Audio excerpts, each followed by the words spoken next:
Hi everyone, Anthony Morgan's Training Academy. Today we're talking about axes. An axe is a great weapon.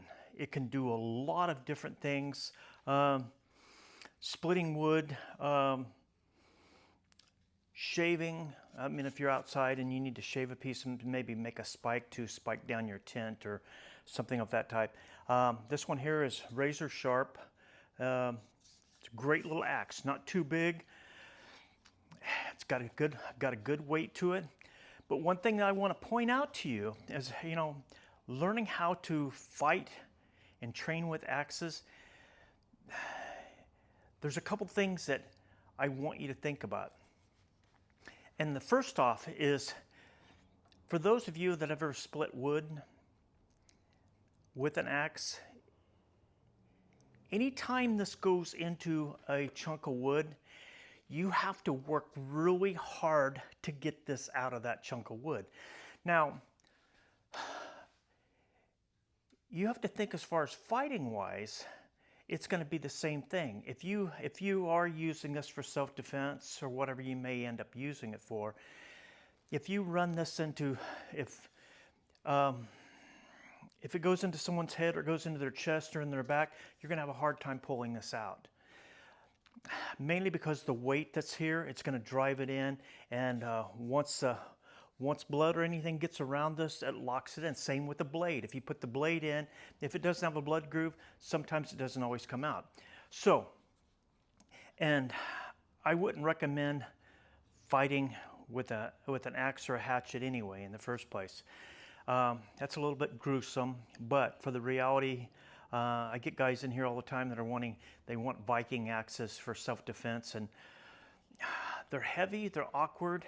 Sure, you can run this axe a lot of different ways. I mean, you can train with them. Okay, this is a training axe. Okay, it's got a good hook. I can hook the arm to pull the arm away. Now, when you start thinking about axe work, the axe work is going to be better for you on hooking, pulling the leg out, okay, pulling the arm out of the way, pulling the head out of the way, than it would be for chopping. Now, sure, you can take somebody's arm and you can chop on their arm, and you could probably have success with that. But keep in mind, if you have any heavy body parts, bones, hips, or anything like that, I would highly recommend it against it, because like the hip joint, if this axe gets stuck in there, now you don't have your weapon. You're gonna have to fight to get your weapon back. Do you think while you're fighting to get that weapon back that the guy's just gonna stand there and say, oh, okay, well, I have an axe in my shoulder or my arm? No, he's gonna be going ballistic because now he's a hurt animal. So as far as using it for heavy body cavities, a lot of guys, I mean, they're wearing armor proofing now. They're wearing helmets. It's not going to do a whole lot of good. Okay. Now, as far as hitting the arm, sure, you can break the arm, you can cut the arm, and it might not stick into the arm.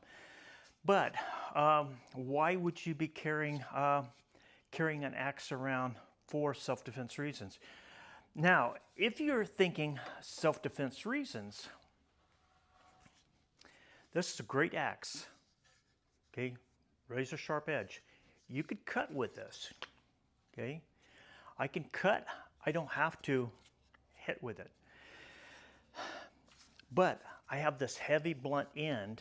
Okay, which is a lot of trauma. Okay, and you hit somebody in the head with that, hit somebody in the hand with that right here, blunt force trauma. Okay, now it's like hitting them with a hammer. That would be more ideal. What I would recommend to anyone that's wanting to learn axe work, learn how to control the hands, learn how to control the neck. But as far as hitting with the axe, you could come into problems. So training that way, you have to constantly think, is my training going to be practical for what I'm doing? All right. Now, a lot of guys will say, well, if I have a blade and an axe, okay, I can go to town. Well, now if this gets stuck in someone, now I'm going to need both hands to get the axe out, or I'm going to be working it. What do you think is going to be happening at that time that that's going on? So, and I hear people say, well, you know, learn how to throw an axe so you can actually hit somebody. Yeah, like, you know, that's going to happen. If you have your spin down, what if he's moving in? What if he's moving aside? Then you're going to lose your axe. Okay, it's going to fly past him, or it's going to stick into something you don't want it to stick into. So, relatively speaking, I like hitting with the end. If I have an axe, so I'm carrying an axe, you may be out camping and something attacks you, a bear or something, and if you're hitting this bear with the end of an axe, it's not going to work out real well for you. Okay, it's not like you're going to be able to take the arm off of a bear before he mauls you to death. So, you know, keep them for what they're good for. They're good for driving stakes. They're good for shaving. You can cut with them. But as far as throwing my weapon away or burying it into something, and that's all I recommend to you, is hit a block of wood and then try to get the axe out of the block of wood. Well, the body isn't going to be any different. You got ribs, you got spaces, you got mass, and anytime this goes in, the body will swell around it. So, with that said, this is another little axe. It's another training one. This is made out of a cutting board. And I just, you know, I constantly play around with making weapons. So this is just a basic karambit. Practical? No. Okay, but it looks cool. I can get my finger in there. Keep in mind, too many finger holes, ouch. Guy's going to break your hand if he gets a hold of your axe. So keep that in mind as you're doing it. But they are cool. They look cool. But they are for hooking. Okay, this one you could do as a spike. Okay, great. Spikes are great. Okay, on the end of your axe, the spike's going to work really well because it does puncture, but it doesn't wedge and get stuck in there. Sometimes a spike will get stuck too. But so that's a cutting board one there. This is a pole axe, and not like a pole axe that you'd see in forestry, but this is like an East Indian pole axe. Normally they'll have a leather sheath here, and it's real steel, and they carry them around. There again, it's for hooking. Okay, it may be for slicing the leg. It may be pulling the leg. Now on the real ones, this is sharp, this is sharp, this is sharp. Okay, the whole thing is a weapon. Okay, so if I miss here, it's going to cut. If I miss here, it's going to cut. And I say missing certain parts of the axe. So as a walking stick, it will work great.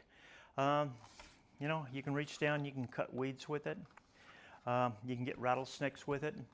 But like I said, I just built this one off of a design that a friend of mine was showing me his, and his is really beautiful. He used Damascus steel and did a little leather sheath there. And but anyway, pole axe, or, you know, figuring a walking stick or a staff. So the point of today's video is to understand the limitations and what are your benefits, what are the limitations to fighting with an axe. Not much different than fighting with a hammer. I still have a claw here that can still rip and tear. Okay, I've got a blade here which will cut, but, you know, blunt force, okay, off the hammer. And the axe, like I said, learn how to use it. Try it on a piece of wood, try it against the wall, and for yourself, so you know that if you hit somebody, the axe is just not like it shows on TV. They show guys, you know, hitting with, you know, axes, and it doesn't work that way. Okay, so anyway, that's it for the day. Thank you for all the guys that are subscribing to my channel, all the women that are subscribing to my channel, and I appreciate all the comments, and I'll keep turning the videos out and keep watching them, and I'll see you in the next video.